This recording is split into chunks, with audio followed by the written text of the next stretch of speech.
नमस्कार, मी रवींद्र गवस, विभागाध्यक्ष आमचे विधानसभा महाराष्ट्र काँग्रेस समितीने.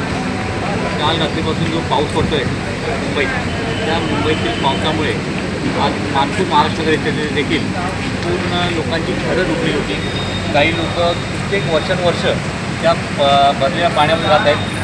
महाराष्ट्राकडे नाला गेली 8 वर्षापासून स्थगित आहे. तो जर प्रकल्प झाला असता तर नाल्याचं पाणी व्यवस्थितरित्या निघालं असतं आणि मोठा नाला बनला असता तर ते पाण्याला वाव मिळाला असता.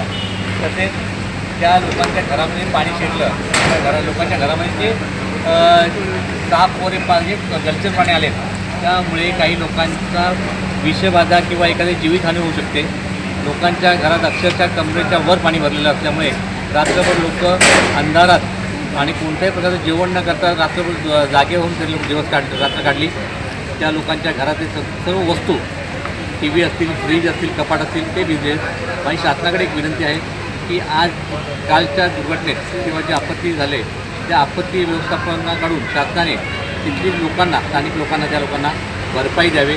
तसेच इथे जे पाणी काढण्यासाठी मोटर पंप बसवले आहेत, 4 डी वॉटरसाठी पंप बसले आहेत, त्या मोटरचे पंप ते बंद असल्यामुळे ते पाणी निघालं नसल्यामुळे त्या मोटर पंप कॉन्ट्रॅक्टरवर कारवाई करण्यात यावी, जेणेकरून ते भविष्यात पुन्हा कधी पाणी महाराष्ट्रात तुंबणार नाही याची दक्षता घेतली.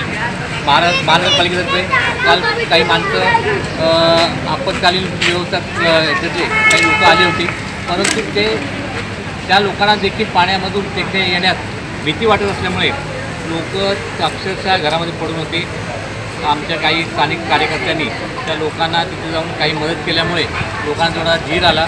अन्यथा लोक अक्षरशः त्यांना वाटतं की आम्ही मुंबईच्या बाहेर कुठे राहतो की काय, असं त्यांना वाटतं. आणि त्या लोकांना लवकरात लवकर शासनाकडून मदत मिळावी आणि ही आमची मंत्र्यातर्फे हात जोडून त्यांना विनंती.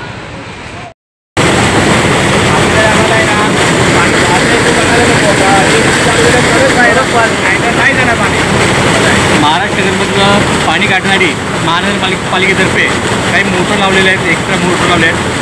ते पाणी मोटरच्या त्या मोटरवरती मोटर चालू असत्या तर सकाळी पाणी निघालं असतं, परंतु रात्रभर मोटर बंद असल्यामुळे महाराष्ट्रामध्ये पाणी तुंबलं होतं. आत्ता सकाळी एक वाजता आता झाला असेल, त्यामुळे सुनील दादा आले, सुनील दादा येऊन त्या मोटरला डब दिला, त्यावेळेला मोटर चालू करण्यात आली. महानगरपालिकेच्या अधिकाऱ्यांचं लक्ष असल्यामुळे हे पाणी निपास होत नाही आणि हा महानगरपालिकेचा आणि आमचा जनतेचा पैसा हा मोफतरित्या खर्च केला जातो आहे. प्रत्येक वर्षी आतोनात हात टाकले आपण वारंवार महानगरपालिकेला हा प्रस्ताव दिलेला असून हा आपल्या इथं आणि मेट्रोचं काम चालू असल्यामुळे या कलवडला जागा अपुरी असल्यामुळे पाणी जात नाही आणि वेळोवेळी ते पंप तर बंदच राहतो. पंपाचे तर मला वाटतं की आज सकाळी रात्रीपासून पाणी त्यांचे ते लाईटीचे काय म्हणते जनरेटर असतात ती पूर्ण बंद होती, सकाळी तर चालू होती. नमस्कार, मी मारुती भिसे. या महाराष्ट्रनगरमध्ये नाही म्हटलं तर 45 वर्षे मी राहतो, पण इथं बिकट परिस्थिती, मेट्रो, नाले सगळे चॉकअप आहेत. कोणी त्याच्यावर लक्ष देत नाही. आले 5 वर्षांनी निवडून गेले, तिथं बोलायचं लोकांना दिशाभूल करायची. आता परिस्थिती लोकांची एवढी बिकट आहे. आम्ही सकाळधरनं जरी फिरतो त्या लोकांच्या बघून घराघरात पाणी घुसले, त्या माणसाचा पुरा संसार परपंच उद्ध्वस्त आहे. पण कोण नाही, येतात बघून सगळे जातात, त्यांचं हाय असं आहे. जर नालं हे सगळे जे आहेत ना BMC काही बघत नाही. हर वर्षी पाणी भरतं, हे बोगदा भरलेला असतो, काय पाणी आता रातच्यानं आम्ही कमसे कम 2.5-3 वर्ष लोकांची सेवा करत होतो. आता जिकडे तिकडे नाले होते या मेट्रोमुळं सगळे नाले बंद केल्यात आणि त्याच्यावर कोणी काय बोलत नाही. आलेली माणसं बघतात त्यांचं काय करतात. आता जिथं पाणी पंपावरती आहे 4 ते 5 पंप लावलेले आहेत पण एकच चालू आहे. आत्ता आम्ही जाऊन बडबडलो तेव्हा त्यांनी चालू केले, परत 10 मिनटं चालू केले, परत बंद केले. म्हणले नाही तिथं माणसं पाण्यात आहेत. म्हणजे हे काय करतात. आणि नाले सगळे चॉकअप केले. BRCपासनं पाणी पुढे नगरपासनं पाणी इथं येते. लोक त्याला काय करायचं, त्याला काहीतरी पर्याय काढा.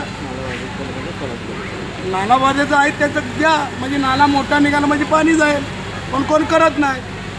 आश्वासन लई देतात, त्या महिन्यात करू त्या महिन्यात करू, काहीच निर्णय नाही निघत. मग मोर्चे नेले, काय केले, रवी गवसने नेले, सगळ्यांनी काय केले, रवी गवस आंदोलन करतात तरी पण तिथं गेल्यानं बोलवतात, समाधान करतात आणि त्याला काही सकट पर्याय नाही. किती दिवस लोकांनी हाल करायचे. ते मोठे मोठे पोरसट येतात, काय येतात, ते आपले गपचीप पैसे मिळाले गपचीप जातात. पण आज ह्या जनतेचा हाल इथं होतात. महाराजनगरला 80च्या आधीपासून इथं राहतात पब्लिक. त्यांचं काय, जे बिल्डिंगमध्ये राहतात ते निवांत बोलतात, इथे नुसते बघून जातात. इथल्या लोकांसाठी काहीतरी केलं पाहिजे आणि घेतली जनताला कुठंतरी बाहेर न्याय दिली पाहिजे. एवढं बोलतो. माध्यमाद्वारे एकच सुचवू इच्छितो की जो नाला बाधित जो एरिया आहे त्या 1800 का 1900 लोक आहेत त्यांना स्थलांतर करून तात्काळ तिथे नाल्याचं काम सुरू करण्यात यावा अशी मी शासनाला रिपीट घ्या. आणि आता काल जे नुकसान झालेल्या लोकांना पालिकेतर्फे नुकसान भरपाई मिळवून द्यावं ही शासनाला मी विनंती करतो. रिपीट घ्या परत.